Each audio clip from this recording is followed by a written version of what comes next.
to listen to the Lap Traffic Podcast.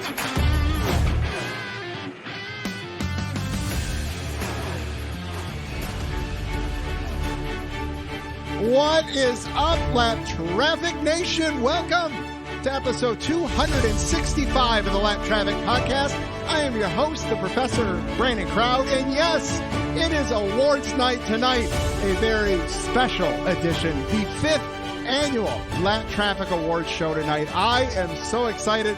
It's become a tradition on the show to celebrate who you, the listeners, voted for. It's a great way to close out the season officially, give some shout outs, highlight some awards, send out some hardware, and just have a great night. And as well, tonight, going to recap the 2021 Lucky Dog and Lap Down totals. And then at the end of the show, I'm going to close it out with Aaron Studwell. We're just going to hang out. We're going to talk some racing, talk some Michigan football. So that will be at the end of the show, just to have a good time and just talk to somebody on the last show of the, well, not the year, but of the season officially. So what's been going on? I hope you all had a fantastic Thanksgiving. I got to fill everybody in on what's been going on because I've kind of been MIA the last few weeks. The last show that I did was November 2nd, and it's very uncharacteristic for me to go a month without a show and to have such a low profile on social media, which I truly apologize for. Not how I wanted things to play out, but so here's why it played out the way it did. So I was out of town for work November 5th through the 10th for a work trip there. So I was actually out of town for championship weekend, but I was able to watch the trucks, the Xfinity race, caught a little bit of the Cup race. And if you had been listening to the show, you guys know that my grandpa went into the hospital back in the middle of September. He was home under hospice for about 6 weeks or so, and unfortunately passed away on November 9th at almost 91 years old. He would have been 91 in January. So he actually passed while I was gone on my work trip. Literally flew home Wednesday the 10th, went from the airport right to the funeral home. Then was back at the funeral home all day on Thursday. Then we had mass in the cemetery on Friday. And then Saturday was the baby shower. So honestly, that week was the most emotional week of my life a little bit. And to say that took a toll mentally, physically, all those things, so I just had to take a breather, you know what I mean? And then had to get ready for Thanksgiving. So it's been a crazy month. But to say, I will say I'm glad, he's not suffering anymore. I'm glad and fortunate to have had him as a major part of my life. Him and I went to a lot of races together, a lot of sporting events together, and it was fortunate to basically live almost around the block from him. So was able to spend a lot of time with him for the last 10, 15 years, which is incredible. And as if it weren't crazy enough, we celebrated the end of his life, and then to turn around that same weekend and celebrate a new life, a new family member that'll be here in February with the baby shower. So if you missed that announcement a while back, Lindsay and I are expecting our first child in February, right around Daytona. So I'm not sure what that'll do to the start of season 6, but I will be here in some capacity. That much I can promise you. I'm going to try to pick back up on social media now that things are slowing down kind of a little bit. So yeah, that's what's been going on. I hope all you guys are well and doing good, getting ready for the holidays.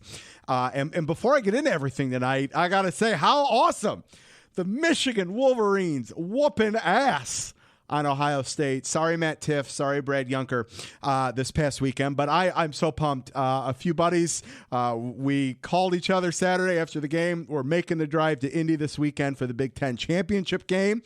And more on that a little later in the show with Aaron to close things out. So, as I said, tonight the award show officially closes out Season 5 of the Lap Traffic Podcast. Next couple weeks, I might be here. I don't know. I can come babble for 20 minutes, maybe do a listener call-in show, maybe see what Sherwin over at the PETM podcast is up to. I don't know. But I'm definitely going to try to do a few shows in December. That's for sure. And again, before I get into things, I got to take a minute and I have to highlight some of the accomplishments of the show for this year that I am just so proud of. And a huge thank you to you, the listeners and the followers. I mean, for an amateur podcast to be, wrapping up season 5 is pretty big. A lot of people are like, I can do a podcast. And yes, anybody can. Hell, I'm here. I can prove that. But it really does take a lot of dedication and a lot of work to do this. So just the fact that wrapping up season 5 of the podcast, growing and can't wait to be back for season 6. Tonight's show, based on what the average downloads are, tonight's show will put the total downloads over 150,000. And that's almost 50,000 for this season alone, which is just incredible. The show's almost at 6,000 Twitter followers, over 7,000 followers across all social media platforms, almost 5 million Twitter impressions this year, and almost 19 total million Twitter impressions over 5 years. It's just absolutely incredible. Tonight is episode 51 for season 5. Over 40 individual guests, and most shows had 1 to 2 guests per show. A lot of duplicates. Jeff Striegel was on 5 or 6 times. Dustin Albino was on a handful of times. And all of this would not be possible without your support, without you guys growing the show with me to keep the guests coming and to make it worth their time to come onto the show. So for that, I am so humbled, and I cannot thank you guys enough for, even if you don't listen, whether it's a retweet, a like, whatever the case may be, whatever your involvement is with the show, thank you so much, because without you guys, I wouldn't be here. So all right, I got more thank yous at the end of the show. So right now, let's recap the Lucky Dog and Lap Down picks from 2021. All right, so throughout the season, over 1,000 submissions this year for Lucky Dog and Lap Down picks combined, which is the most ever since I started keeping track back in 2019. And this segment has been around since season 1, which is pretty cool. So, and that said, some other records were broken here too. So we'll get to that in just a minute. So let's start with number 10 for Lap Down submissions. The Racing got a good chunk of picks there. Coming in at number 9 was Rick Ware Racing with Lap Down picks. Ryan Blaney coming in at number 8. The Package coming in at number 7. We got a 2-way tie for 6 between Kyle Busch and Stuart Haas Racing. Kevin Harvick coming in with the 5th most lap down picks. And Kyle Larson coming in at number 4. Must have been those few weekends he didn't win. Number 3, top 3, is the weather. Number 2 is going to Denny Hamlin, and the most lap down picks went to NASCAR. So that's crazy there. I love that. I think that's the first time NASCAR took home the lap down title, but that's not the title anyone wants to take home. Some funny lap down submissions throughout the year. The Detroit Lions, wonder who sent that in. Cleveland Indians, the Detroit Tigers, wonder who sent that in. This was a good one. Lap down to having to work on a Monday. Guessing that was during a Monday ran race there. Bumper rules and rookies. Can only imagine what that sparked that one there. All right. Over to the Lucky Dog picks here, coming in at number 10. Kurt Busch got the 10th most Lucky Dog picks. Coming in at number 9 was Bubba Wallace. Coming in at number 8, 2-way tie between Ryan Blaney and Kyle Busch. Number 7 is AJ Allmendinger. And coming in at number 6 is Chase Elliott. Top 5, the fans, along with Michael McDowell. McDowell picked up a lot of votes that carried him into the top 5 with his Daytona 500 win. That's for sure. Number 4 is Alex Bowman. Number 3 was Martin Truex Jr. Number 2, the most Lucky Dog votes went to Hendrick Motorsports. And the winner, no surprise here, Kyle Larson with over 80 submissions this year going to Kyle Larson. That's the most. Last year, Kevin Harvick got the most with 56, so almost 25% more than last year's top lucky dog getter. Yeah, so that's awesome there. So I love that segment, and as we'll find out here in just a little bit, you guys loved that segment too. So, all right, those are our recaps from the Lucky Dog picks there. Let's get to our first award. What do you guys say? All right, let's kick off the first set of awards tonight. We're going to highlight who you guys, the listeners, voted for your truck driver of the year, your Xfinity driver of the year, and your Cup driver of the year. So we'll start with the truck series with 54% of the vote. Truck driver of the year, according to you, Lap Traffic Nation, goes to John Hunter Nemechek. I mean, no real surprise there, I don't think. I mean, he just a dominating year. So congratulations to John Hunter Nemechek. But side note, though, big props. Ben Rose winning the truck championship. After winning the first two races of the year, season then gets dominated by John Hunter, and then Ben wins the championship with quite possibly the best post-race championship interview since Brad Keselowski. So there is that. All right, over to the Xfinity Series. Much like the Truck Series, no surprise here in this one. With over 66% of the vote, your Xfinity Driver of the Year is AJ Allmendinger. So congratulations, AJ. And how about, got to give some kudos here, Daniel Hemrick. First win in the Xfinity Series comes at the last race of the season to capture the championship. That was a hell of a finish there. Very, very exciting. All right, over to the Cup Series. This one was a no-brainer. If you look back, the Truck Series vote was dominated with 54%. It went up to 66% in the Xfinity Series. And how about this? With 75% of the vote, Lap Traffic Nation, you selected our 2021 NASCAR Cup champion, Kyle Larson, as driver of the year. I am so glad that the dominant team and the dominant driver won the championship. You know, we had some surprises in the Truck Series and the Xfinity Series, if you will, with the dominant cars of the season not winning. Glad we got the payoff and that Larson got the payoff for the championship there. I mean, to me, that keeps things legit. To be able to have both a mixture of, winners that dominated the season, maybe had a good stretch of playoffs, right? But then to do both, right? To dominate the regular season and the playoffs and get the championship. I always look back to the New England Patriots, undefeated regular season, undefeated in the playoffs, all the way to the Super Bowl, to then have an 8-8 New York Giants, put the stop to Tom Brady one year. I still say Tom's owed 2 more rings, but I digress there. But anyways, that's the thing. All you got to do is get there, and you got a shot, as we saw in the Truck Series, as we saw in the Xfinity Series. But then there are those times to where you're going to get the dominant team to go out there and cap it all off, and we got that, the championship, which is pretty cool. So there's your Driver of the Year awards. Let's do some fun show ones here. I throw these in every year, which is a lot of fun. I asked you guys what your favorite show segments are, and coming in with over 37% of the vote, you guys voted the race reviews as your favorite part of the show. Granted, I took out the interviews as an option because I'm sure that's everyone's favorite part. And coming in right behind that is the Lucky Dog segment. So those aren't going anywhere. That much I can promise you. That's for sure. And then I always throw this one in there.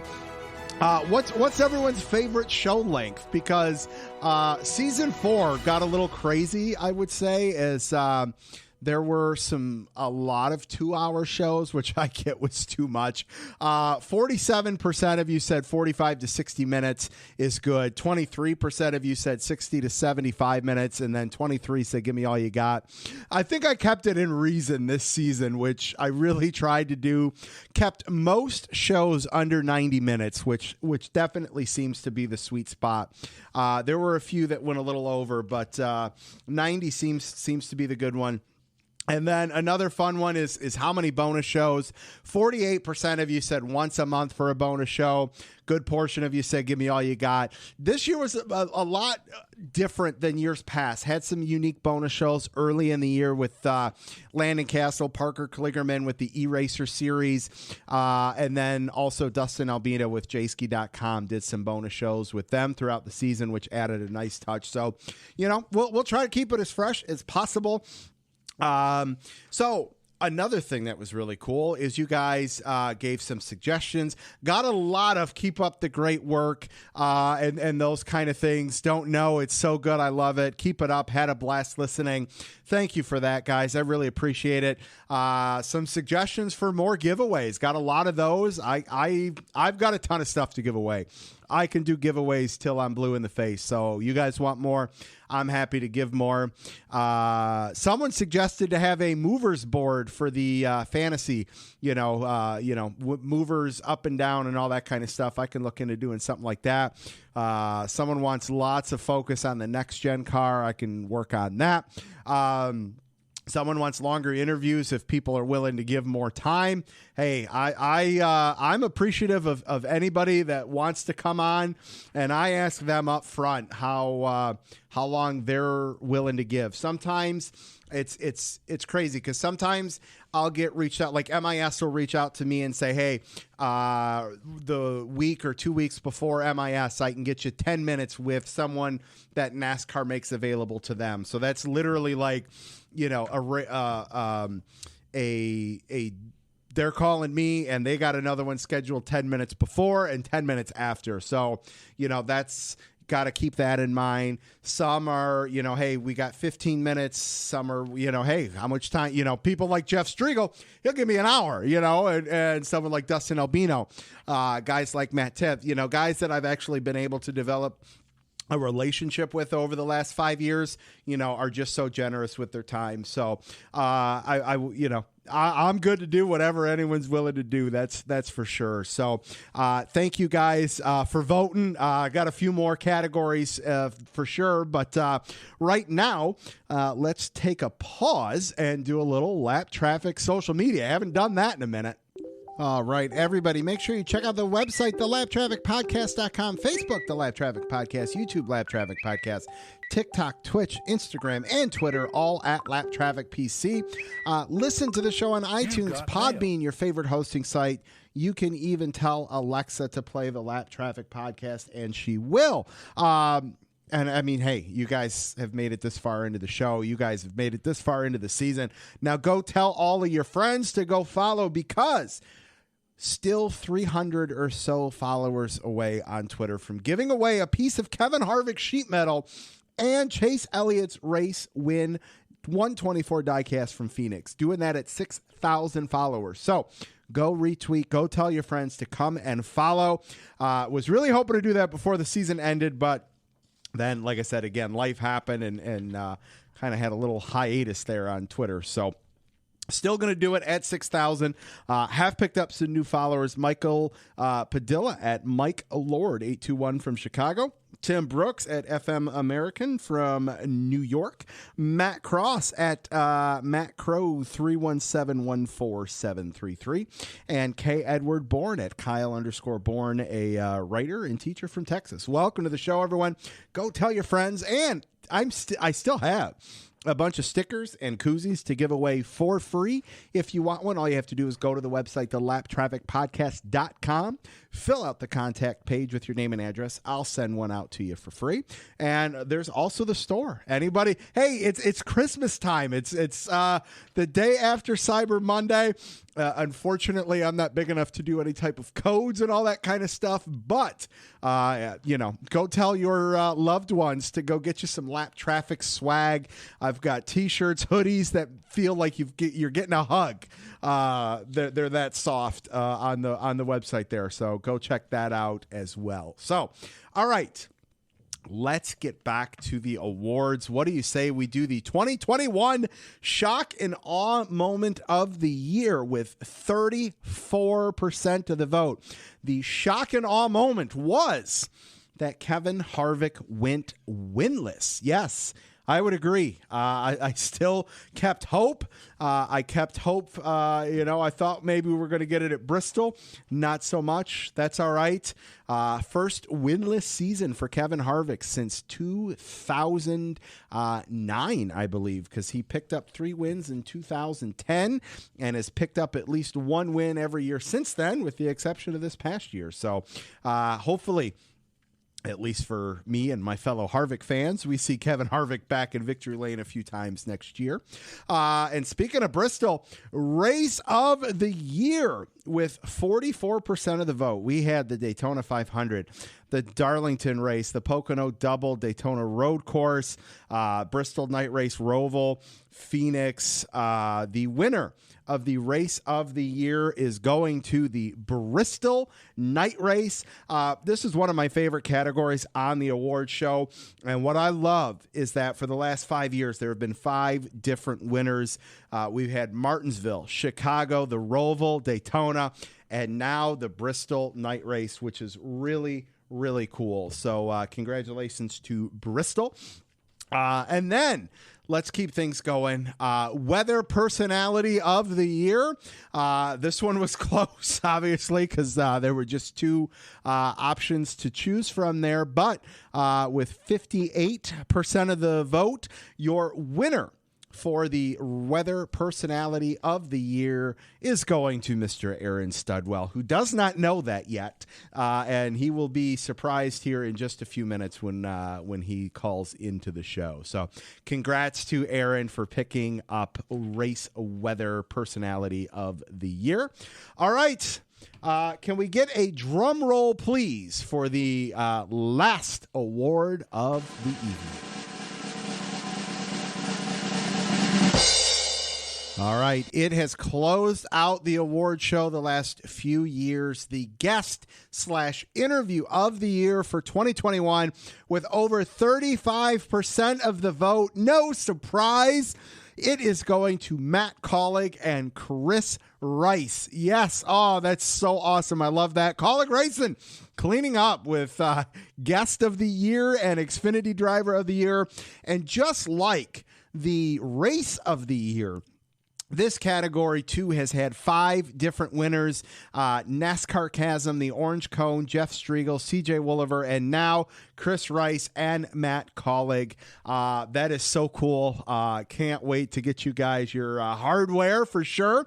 That's so cool. Thank you, everyone, for your votes and all that. I was going to do 2 new categories this year because it is year 5. I was going to do a Lifetime Achievement Award and a Fan Follower of the Year Award. But life, as I said, got in the way towards the end of the season.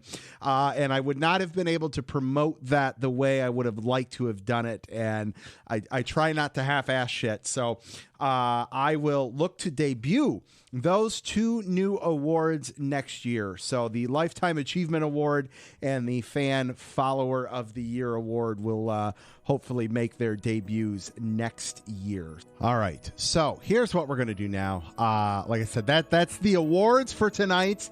And before I get Aaron on, I have to give some special thank yous, as I do every year. First off, Lap Traffic Nation, thank you for all of the interaction on social media. Thank you for the downloads. Thank you for the support. Life's up and downs can get to you. You guys help me through it, and I hope I help you guys through it a little bit. As Prince would say, through this crazy thing called life. Thank you for following. Thank you for retweeting. Thank you for being supportive. Thank you for getting the show out there, the word out there. You guys are all incredible. Couldn't do it without you guys. Thank you so much. All right. Next up, I have to thank my wife. You guys have heard me joke about Lindsay, but she is so supportive of the show. She supports my addiction to the show and the sport.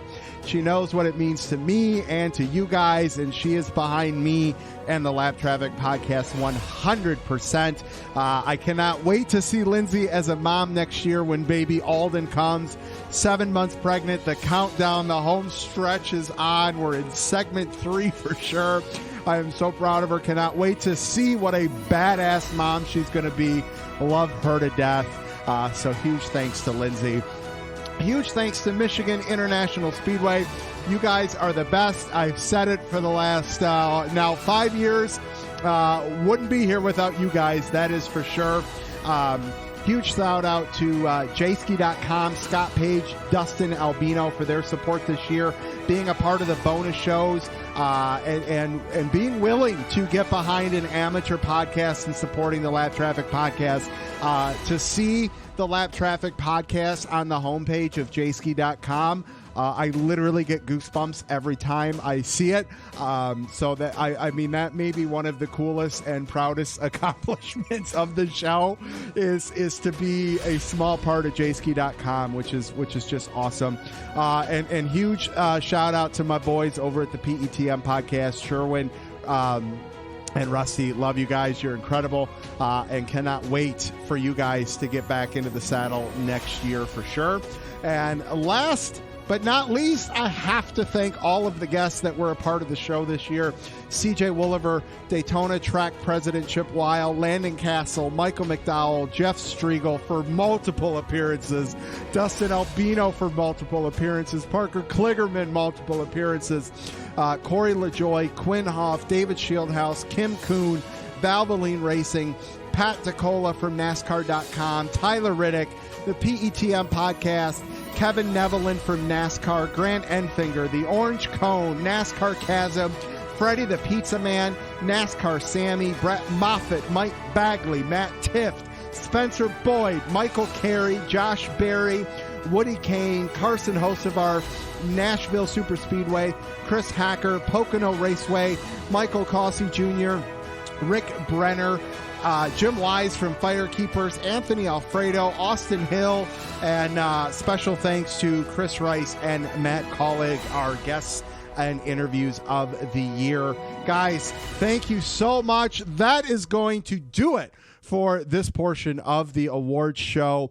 I hope you have enjoyed it. It's literally one of the coolest shows to do all year.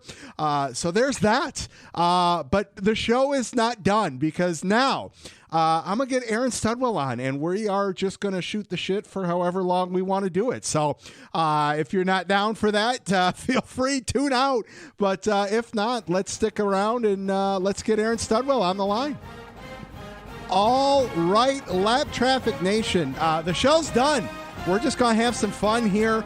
Joining me on the line, making his 10th appearance as a guest on the Lap Traffic Podcast. You can follow him on Twitter at RaceWeather. It is Dr. Aaron Studwell. Sir, good evening. How are you? Go Blue! Hail to the victors valiant. Go Blue. I'm still stunned after that game. Yes. Oh, my God. So, that game was, it meant so much to me that I had to go back and cut a new intro song for that, because the last one that I've used for a few years, I was just never happy with it. So we had new victors playing there to bring you on. 10th time as a guest. We got football to talk about. It's been a month since I've done a show. Lots going on, man. So how have you been? I love the enthusiasm. Thank in you. all honesty, you're welcome. And I'm going to let you know for the listener, I am sick. So if he needs to use the drop button on me, it's not because I'm squaring. I'm getting all choked up. There you go. go. Oh man, how was your Thanksgiving? It was great. I went down to Texas. Alex, my son, is actually graduating from Texas A&M next month. He's taking a job in Wisconsin. He'll start that in January, which will be a major climate adjustment for him. Yeah. He did an absolute wonderful job of hosting Thanksgiving. It was great hanging out with him. It was good being back in Southeast Texas. Saw friends and business associates in Houston, Thanksgiving, and a couple days around there with him. It was nice to get away. Cool. And that's also where I picked up this wonderful little infection I had. That'll happen. That'll happen. Yes, it will. Yeah, good deal. Yeah, it was nice to have 4 days off. Did the whole, bird thing on the smoker, and then Lindsay and I, for years we've gone up to Frankenmuth the day after Thanksgiving, which we did. However, this time we actually stayed the night up there and got to see Frankenmuth at night on the day after Thanksgiving, and they do a tree lighting thing. In the words of Lindsay, it was straight out of a Lifetime Christmas movie. They had hot chocolate stands. Like you were looking around for like a camera, like, okay, this is a scene for something. And it was absolutely awesome. Had a great time. And now that'll become the new tradition that we're just going to have to stay because it was so cool, and looking forward to it. And you guys will make so many memories of stuff like that with your little one. And I cannot wait. yeah, because I'm thinking about it, because she's going to be, he or she, I'm not sure if you've done, did you, and I should know this, did Yes. y'all do a gender reveal? We did, yes. It's a boy. Yunker Motorsports brought the car up, did a lap around the block with some smoke bombs attached to the car for the color exhaust was the gender. So, yes, it's a boy. I like that. Alden Lee will be here in February. Very good. Yes. So we'll wind up getting him a lot of Michelin things. Yes. Yes, he got some for the baby shower a couple weeks ago, which was awesome. Yeah, and you're going to wind up building traditions like that. That just sounds phenomenal. I'm so happy for you. Every time I tell you, I will say it. I'm really happy for y'all. Thank you. It's Very well. it's we've been married 10 years, and this little guy's going to come out, into year 11, which is really cool. And some people lost some bets. There are definitely some people that like, damn, I had 10 plus years on that square at the wedding that, just missed the payout on that. Like, well, they should have just kept trading futures on those bets. Right, yes, the line keeps changing as we keep moving forward. Should have hedged. You're going to lay off that risk. Right. Yep. Oh, and speaking of lines, we got some stuff to get into. So, Yes. all right, let's get right into it. Michigan football finally beating OSU. The atmosphere of that game was felt through the TV screen. I can only imagine what the atmosphere was like. That field afterward. I mean, there's so much to talk about. Where do you want to start with this thing? Because it was just incredible. I'll start with the snow. Okay. And that yes. I'll start with the snow. I think that really, and you could tell at times it was actually impacting the field and the grip. And I think it played a factor. And also, I think it probably amped up that crowd even more. So because you have a game on Thanksgiving weekend and you have a lot of students who go home. Yep. I mean, I was an out-of-state student for different reasons. I stayed, but I think just that, like you said, that atmosphere had to be electric, and then you just make it a snow game, and it's cold and it's windy, and all of a sudden this is Michigan. Yes. I think it's been a minute since we've had a snow game at the big house. And granted, it wasn't blizzard conditions, but it was coming down. Like you said, it was just, it was the perfect scene for everything. I think people felt like if they were going to get it done, this was the year for it to happen. Things felt right. It was, with Harbaugh's contract situation, as the year progressed, they just got better and better. I mean, it was the scene was set perfectly for it. And I've seen some quotes talking about they started preparing for this game in March. I believe that. And I think all the focus, because it just built up. But how many times did we really feel that, are they going to be looking past this team? Are they going to be looking just at Ohio State? And I still haven't, and I still probably won't watch the Michigan State game because It just everything built up, and just the pinnacle of the season had to be this game. And like you said, everything had just come together right. The way the defense was playing, the way the offense had been consistent. But a point I'd made to friends, and you and I talked about, the one thing they hadn't done this season is and at least in conference play, played a full 60 minutes of football. I'm at the Maryland game in the third quarter. They just kind of it and not mailed it in. But then you also realize, okay, you've got second and third string players out there playing against Maryland's first string, but you can't let that mental lapse happen at all. And really, it has to be a next man up mentality, and that's what it was at the Ohio State game. And neither team had any big injuries during the game. It was just you had your starting 22, and everybody else was next man up. And McCarthy coming in, and honestly, he's getting big time experience too, and I think it's great for him and the program. Absolutely.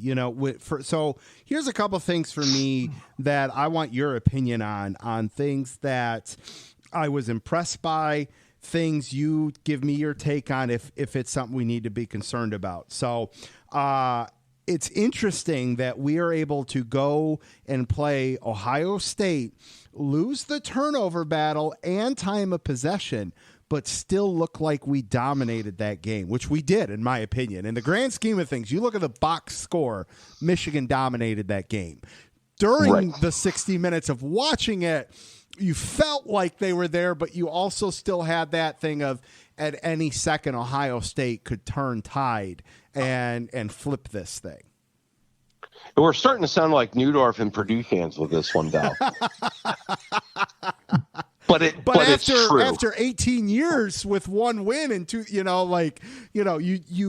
that becomes your new norm of just expecting the flop to happen, especially because we saw it earlier this year against Michigan State, where they're up, look like they got a handle on things, but because they didn't play a full 60 minutes, right. I get, what was it? College football apologized to Michigan that the refs did blow the call, whatever, which could have impacted that. We could be talking about a 12-0 Michigan right now. For me, I'm just glad that loss became irrelevant, that ended up being a non-factor in terms of the outcome of the season. So for me, I'm not as bitter about the Michigan State loss anymore. No, and it doesn't hang there. And it's good we can move past it, and good it didn't. I'll just more make it a positive. It's good that they actually could hold it together and could play a full 60 minutes. Yeah. Well, and then I look at, this is where I want your take on. So we dominate the rush. We averaged 7.2 yards a carry through 41 carries. Ohio State, 30 attempts for 2.1. So our defense stopped the run. Our offensive line was just a frickin' powerhouse and it just created these holes for a 7.2 average. But my question is, did they do, is there still a concern at the quarterback spot in that they only threw the ball 19 times? One of those was an interception, no touchdown passes. Was that just because they could, or was there hesitance in that? And thankfully we were able to run the ball so effectively. Where are you at from the ability of our quarterback? Okay, I want to take a step back, and because this game, this structure of offense is what Harbaugh learned from Schembechler. It is run first. We're going to run. We know we're going to run. We're going to make you stop the run. And if we're getting 7 yards carry, you're not stopping the run. We're going to run it right down your throat. And you saw it last night in the Washington-Seattle game, you have a team that's able to run like Michigan could against Ohio State, and also a lot of other teams this season. You're in a position where the defensive line, the starting defensive line for the other team, they're just, by the fourth quarter, they're done. Oh, they're beat. They're they're beat. They're back on their heels, and now if every offensive lineman, their favorite thing to do is run block. Any offensive lineman, they want to run block because they would rather take that step forward and push somebody out of the way, then your first step really kind of have to be almost 3/4 up and taking a step backwards. And if you do it wrong, you're off your balance. Sure. So I think you have a really good offensive line, which it's hard to say they're underrated, but I think in some aspects they are a bit underrated on a national level because the defensive line is getting their props. Yeah. Oh, yeah. Yes. Well, I mean, you look at Aiden Hutchinson just going out all beast mode and just kicking ass, and I loved every second of it. And to me, it was, again, for me, and this was because it was my era, it was very reminiscent of an 80s Gary Moeller-style defense where the rallying cry was, meet me at the ball. Yeah. You may have – the play may be done, but you still have DBs running towards the play. That – there you have this big team mentality, and I think Harbaugh finally has a class that is buying in and has the talent to maintain it. So talk to me about the defense, because I was getting concerned. There were a couple times where Ohio State did take advantage. The inability and the confusion look almost of them getting set before the offense snaps the play, that was they're constantly looking to the sideline and they're snapping the ball. Yeah, and there was a couple plays that they made the Fox crew. Can we just get rid of Jess Johnson? just mute. Just bye. Bye. It's been nice. Go do State Farm commercials. I can mute those. Right. Yes, it's a huge concern. And I don't know how you get around it. It's. I know they kind of explained it during the broadcast, but it's like the defense is almost so confusing, or that there are no simple calls. Right. That every call is going to be complex coming in from the sidelines. So yes, there are going to be times on a very organized team, and I'll tell you what, I was going to be ready for that. Right, because that was exposed on Saturday. That was exposed. 12 games. Except for being out of town, I've watched 11 of these games, and right. That was the most exposed I've seen the defense from a play call and getting ready at the line. And Ohio State will do that. They're that good of a football team, So for me, I'm a little concerned about that. But the fact, though, that they were able to withstand and still come away with the W and only a 2 yards rush against, they obviously, have it dialed in. So, right. And yeah, somebody like Ferentz is going to try to take advantage of it. I know they've had a lot of questions at quarterback, and a lot of the skill positions there have had injuries and their questions. So I don't think Iowa has the coaching to kind of expose that. I'm not sure they have the talent to expose that. Sure. I'm with you there 100%. And maybe they coach one more. Yeah. Maybe they figure out how to, from a coaching standpoint, to not let that happen. Yes. Well, that's the thing. If you don't have the talent to combat it, do you have the coaching to expose it to where that ends up falling into their lap, so to speak? Well, you can always coach them to beat it, to try to beat it. But if they don't have the athletes to beat it, but you still want to coach them. Yes. To take advantage of those opportunities. Yes. I want to go back a segment here real quick. I don't have too many concerns about McNamara. Okay. Oh, yes. Yes. I say under center because they're so rarely under center. Taking the snap.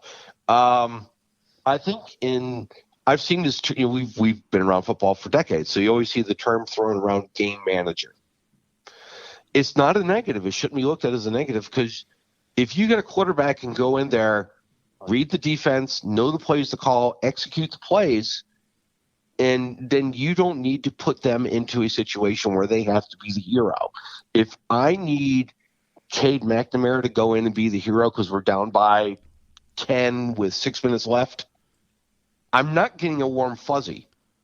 But if I put him in as a starter and saying, go out and win, I think he's the quarterback I can do that with. Okay. I'm with you there. What do you think about? And I'm drawing a blank on his name just because he's been out since week 1. He was supposed to be our go-to wide receiver that went down. Ronnie Bell. Ronnie Bell, yes.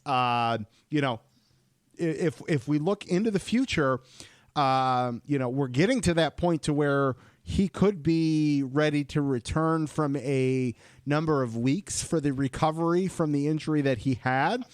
Do you maybe see him back out on the field? Maybe not this weekend, but a few weeks from now? Yeah, honestly, yeah, I'm not being that kind of doctor. I don't know. I would love to see him be out there, be part of the offense, but if he can safely return and then practice as well, I think it'd be a great addition to the offense if we're going to play.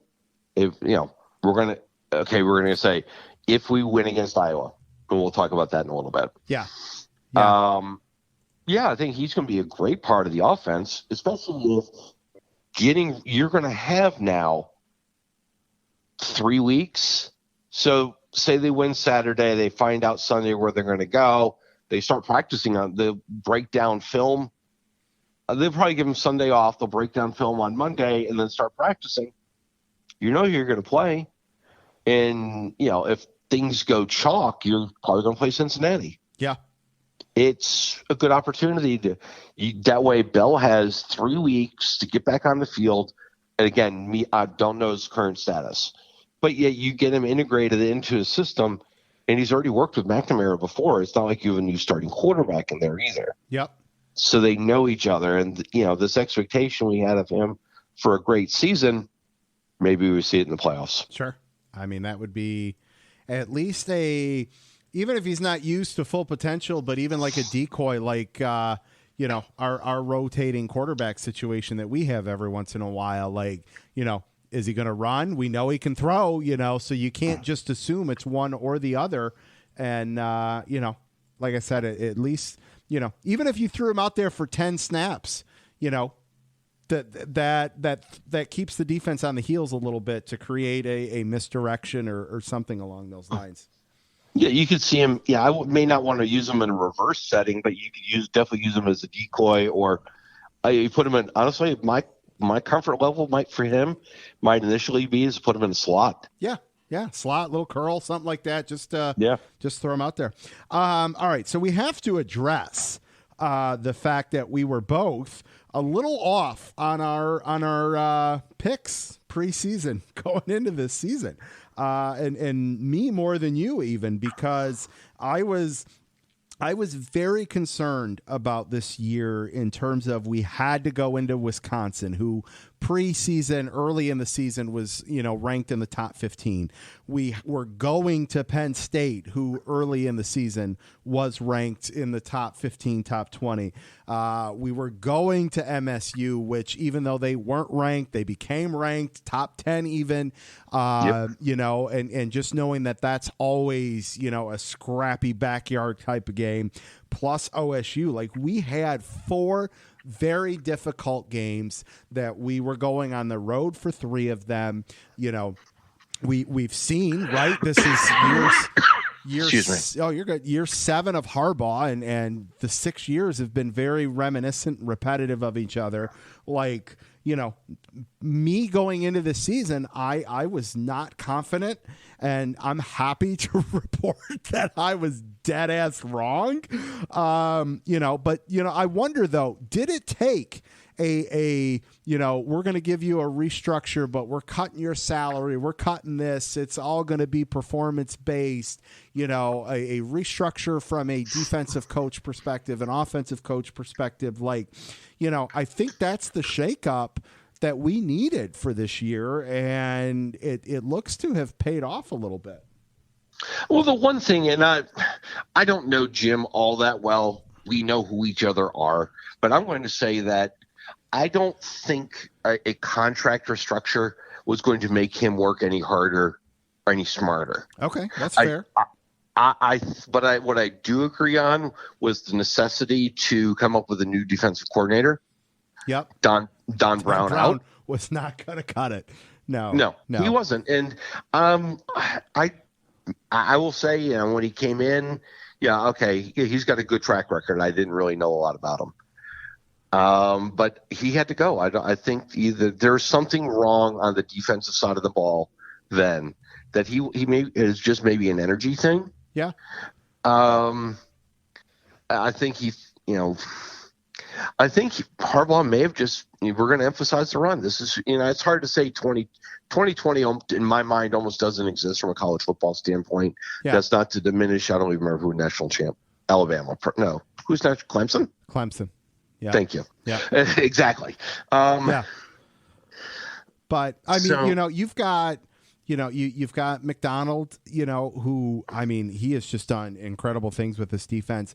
For me, Gaddis on the offensive side of things, I'm still a little hesitant on that, but I also wonder too how much of an influence Harbaugh has on Gaddis from a play calling perspective. I think I think what Harbaugh may set is the tone and the tendencies. This is because they'll script out the first 15 plays of a game. Oh, absolutely. So it may be somewhere you're looking at 10 run to 5 pass, or even 11 to 4, where maybe the individual play calls are going to come from Gaddis. He's going to be the one communicating. He's going to be the one with a piece of paper in front of his mouth.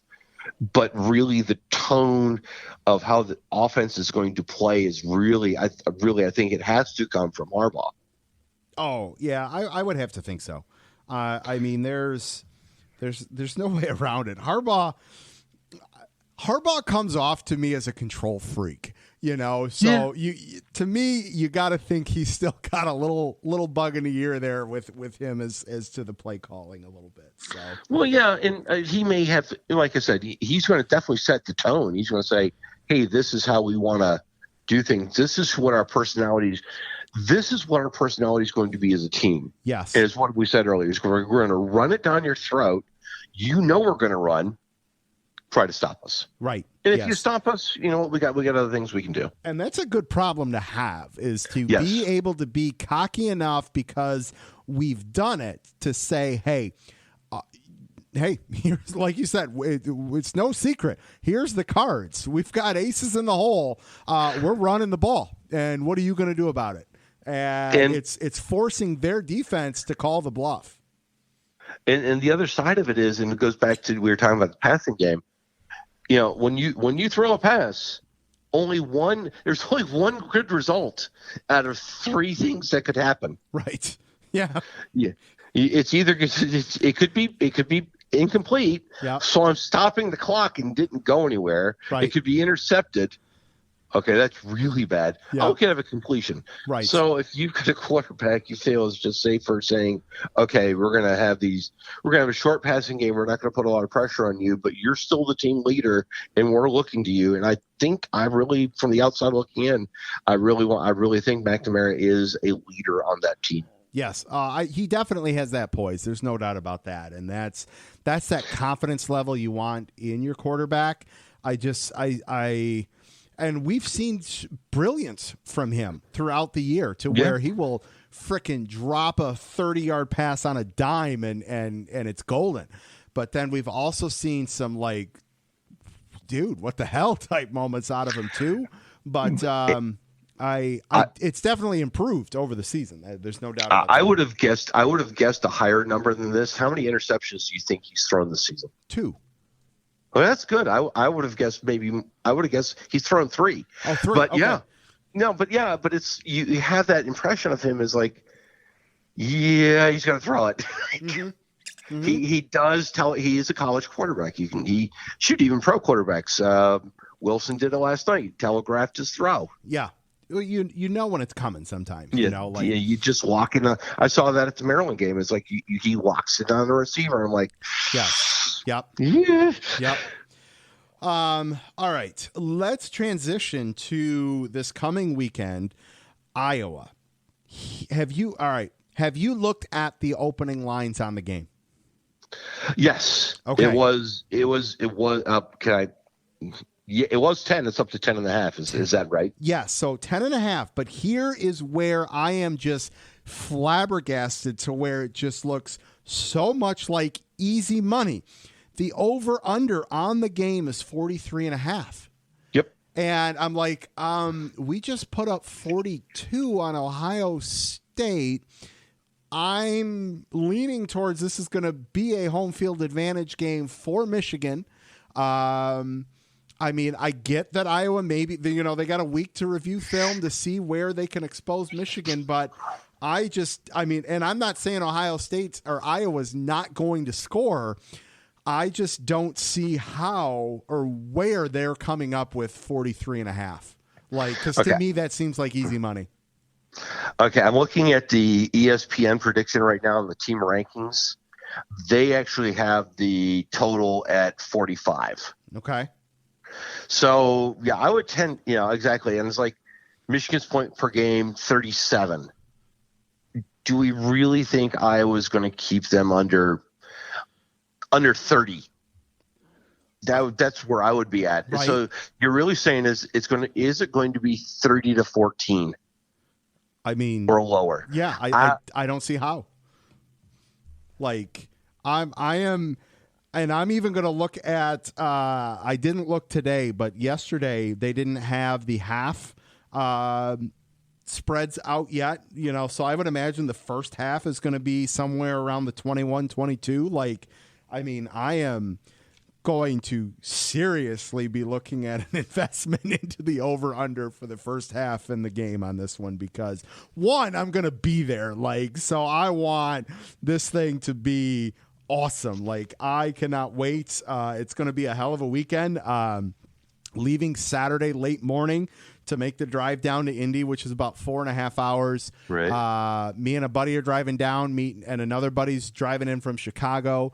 We are funny story. So we joked about it last week, if they win, hey, we should go to Indy. Ha ha. Okay.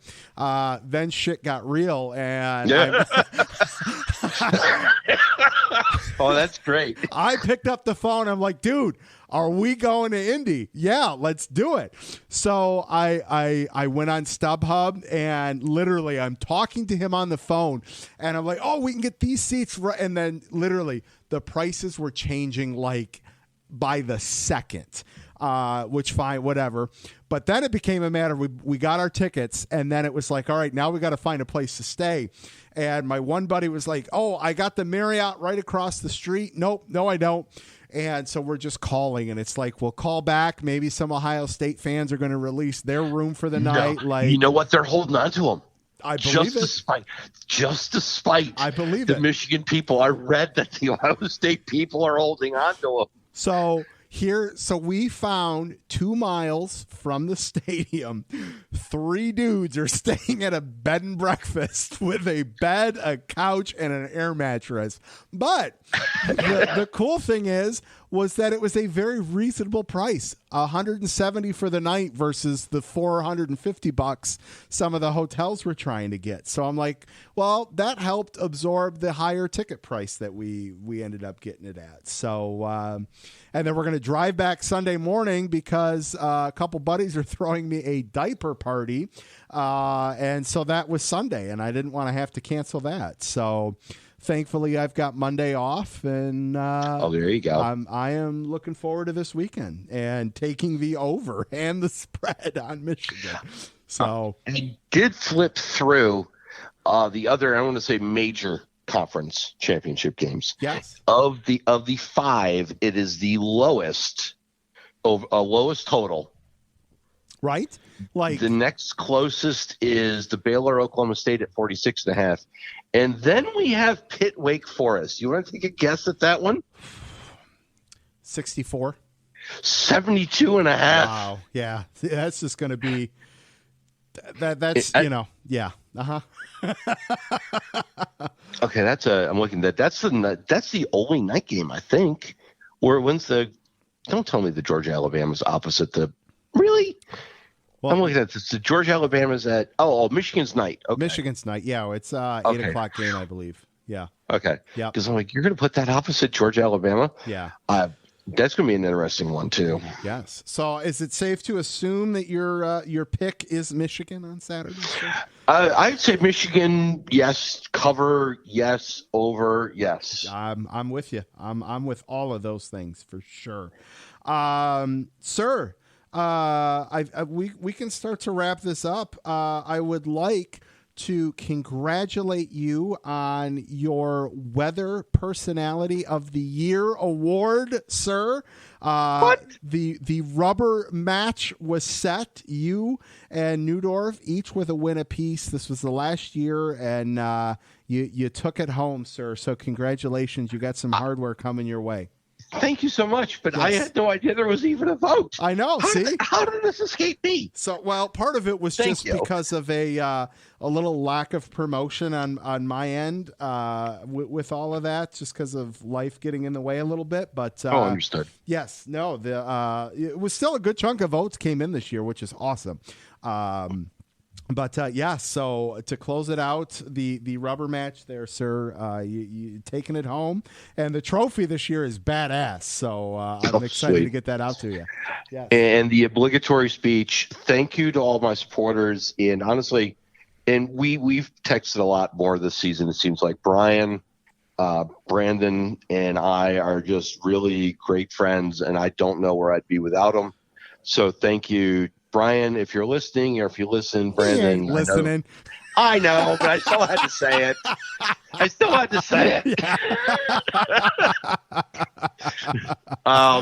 No, but thank you for your friendship. Thank you for the opportunity to do this. Yes. This is just, I can't believe this is my 10th guest appearance. Yes, guest appearance. I couldn't even pretend to tell you the total times.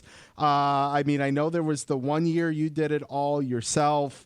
Then you had the rotation. Then there was, I would say you're probably, knowing that this is show 265, I would have to think you're pushing close to the 100, if not there already, in terms of. Yeah, I would have. Yeah, I would. Yeah, if I would have figured somewhere in the 80s. But yeah, you're probably right. Yeah, because I didn't start year one with you. No, it was year two. Year two, you did it all on your own that year, which each year is anywhere between 50 to 60 shows. That's right. So 36 race weekends plus some crazy stuff like points this, races and stuff like this. Yeah, so I would have to say you got to be close to the 100 mark. I don't know. I could go back and figure out that number. No. I would suggest spending your time on other things. Some more useful, yes. And a reminder, and we'd actually talked about this before. Do want to get this point out? This will be the first time I do watch the college football playoff show live. Yes, we got about 90 minutes before that happens. We do. The show will be posted here within the next half hour or so. But before I let you go, holidays, man, Christmas, New Year's, what do you got going on? New Year's, I don't know. I believe I'll be back in Maryland. Christmas, I'll be in central Kentucky near Lexington. I have not spent Christmas with my mom, sister, and brother-in-law maybe 2017. I think just with the moves, travel, COVID. Yeah. I was blessed, and I did get a chance to see her twice, or 2 times earlier this year. Once when a client was racing in Mid-Ohio, then another one when I was moving from Oklahoma out east. But she is, I know she won't listen, so I'll phrase it like this.